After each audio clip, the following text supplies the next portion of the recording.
एक जंगल में एक महात्मा रहते थे।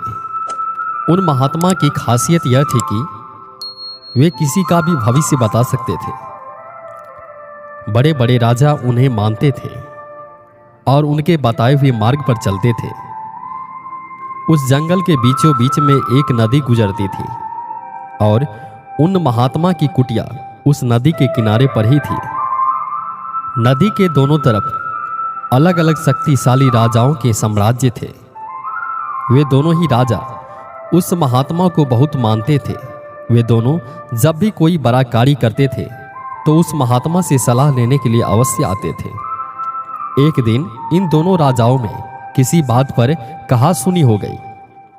बात इतनी बढ़ गई कि नौबत युद्ध पर आ गई। युद्ध की तारीख और समय ये दोनों तय कर दिया गया। पर जैसे कि दोनों राजाओं का नियम था कि जब भी कोई बड़ा कार्य करते हैं तो वे उन महात्मा की सलाह जरूर लेते हैं। इसलिए पहला राजा उन महात्मा के पास आता है और उससे पूछता है कि महात्मा जी, मैं पड़ोस के राजा के साथ युद्ध करने का निश्चय किया है और इसीलिए यह जानना चाहता हूं कि युद्ध का परिणाम किसके पक्ष में होगा। वे महात्मा कहते हैं कि यदि तुमने युद्ध किया तो तुम्हारी हार निश्चित है। फिर वह राजा कहता है कि अब युद्ध टलेगा तो नहीं, जो होगा देखा जाएगा। फिर वो राजा उसी समय वहां से चला जाता है और अपने सेना से जी तोड़ मेहनत करने के लिए कहता है। सभी सैनिक राजा की आज्ञा को मानकर जी तोड़ मेहनत करने के लिए लग जाते हैं। दूसरे दिन राजा उन महात्मा के पास जाता है और उनसे पूछता है कि महात्मा जी, मैं पड़ोस के राजा के साथ युद्ध करने के लिए जा रहा हूं, इसीलिए मैं इस युद्ध का परिणाम जानना चाहता हूं कि युद्ध किसके पक्ष में रहेगा। वे महात्मा कहते हैं, निसंदेह जीत तुम्हारी है और उस राजा के पास तुम्हें हराने का कोई उपाय नहीं है।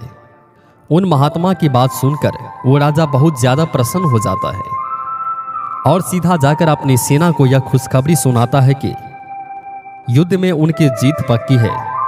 ये बात सुनकर उस राजा के सैनिक भी बहुत खुश हो जाता है और युद्ध की तैयारियां में लग जाते हैं। समय बीतता है और युद्ध का दिन आ जाता है। रणभेरियां बजाई जाती है और युद्ध शुरू हो जाता है। दोनों सेनाएं एक दूसरे के साथ भिड़ जाते हैं और मार काट मच जाती है।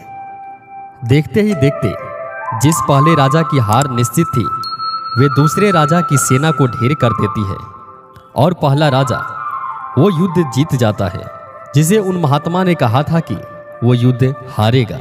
युद्ध जीतने के बाद वो पहला राजा उन महात्मा के पास चला जाता है और उनसे पूछता है कि महात्मा जी, आपने तो कहा था कि मैं युद्ध हार जाऊंगा, लेकिन मैंने तो युद्ध जीत गया। आपकी भविष्यवाणी गलत कैसे? फिर वे महात्मा उस राजा से कहते हैं कि मैं तो वो कहा था कि तुम्हारे भाग्य में लिखा था, लेकिन तुमने अपने कर्म से अपने भाग्य को बदल दिया। तुम्हारी जीत का कारण यह है कि तुमने अपने भाग्य से ज्यादा अपने कर्म को आवश्यक समझा और उस दूसरे राजा ने अपना सब कुछ भाग्य पर छोड़ दिया। उसने अपने कर्म से ज्यादा अपने भाग्य को आवश्यक समझा और पूरे समय निश्चितता से भरा रहा, जिसके कारण आज तुम विजयी हो और वो तुम्हारा बंधक है। यह बात सच है कि सब कुछ हमारे हाथ में नहीं होता है, लेकिन यह भी सच है कि बहुत कुछ हमारे हाथ में होता है, लेकिन हम उन्हें भी भाग्य के भरोसे छोड़कर जीवन भर रोना चुनते हैं। लोग जानते हैं कि स्वस्थ कैसे रहा जा सकता है, लेकिन समय न होने के बहाना बनाकर वे अपने अंदर बीमारियां पालते रहते हैं और जब कोई गंभीर बीमारी हो जाती है तो वे लोग अपने भाग्य को दोष देना शुरू कर देता है। अगर हम आज किसी की समस्या में है तो वे सिर्फ हमारे पुराने गलत कर्मों के कारण है और कल अगर हम इस समस्या से निकलेंगे तो वे सिर्फ आज के अच्छे कर्मों के कारण ही निकलेंगे।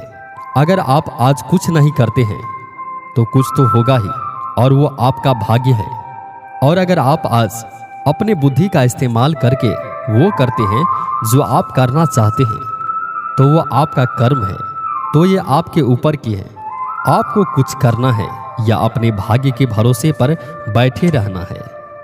यह प्रश्न आवश्यक नहीं है कि भाग्य पहले से लिखा हुआ है या नहीं, बल्कि आवश्यक सवाल यह है कि क्या हम उन चीजों को भी भाग्य के भरोसे छोड़ रहे हैं जिन्हें हम बदल सकते हैं। इस तरह के वीडियोस देखने के लिए हमारे YouTube चैनल राज स्टोरी लैंड को सब्सक्राइब करें और अपने दोस्तों तक जरूर शेयर करें।